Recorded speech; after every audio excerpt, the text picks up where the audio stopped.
Magkano ang sa proponent?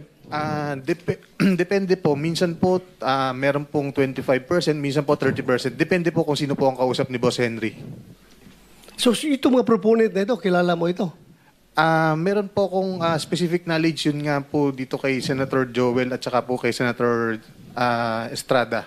Pero yung sa iba po, naka-blind lang po ko. Paano mo na nagkakaroon ka ng personal knowledge doon sa kanila? Sinasabi po sa akin mismo ni Boss. For example nga po, may ibang... Personal knowledge mo galing kay boss mo? Yes po. Sinasabi niya po sa So akin. yan ang personal knowledge mo, sinasabi niya? Yes po. Bakit ang alam mo lang yung dalawang senador na binanggit, tapos yung iba, hindi mo maalala dahil napakaraming project hinawakan ninyo. Sobra-sobra, ang dami. Billion-billion yung dyan sa District Engineering Office ninyo.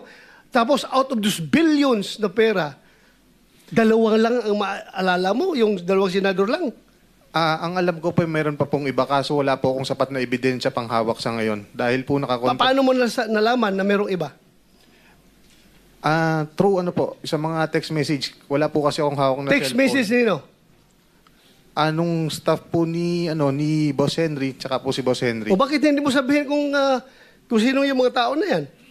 Yun nga po, Your Honor. Wala po kasi akong hawak. Hindi ko po hawak yung cellphone ko kasi naka-contempt po ako. Kaya hindi po ako makakilos para mahanap po yung mga sapat na ebidensya para patunayan po yung ibang tao. Ayoko naman po magparatang ng wala po akong hawak na ebidensya. Tapos, kay Senator Jinko at Senator Joel, may hawak ka na ebidensya? Actually, ito nga po.